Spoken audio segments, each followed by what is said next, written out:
باز در دست فیروز چانداز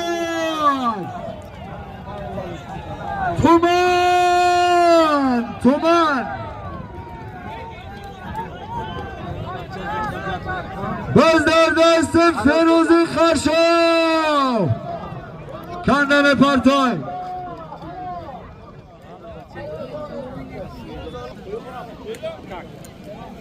باز مالای بالا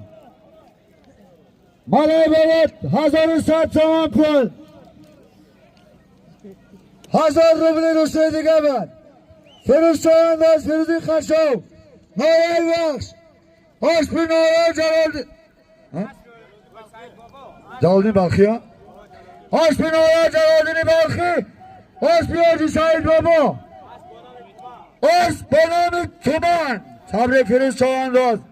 فیروزی خرشو تبریک حاجی سعید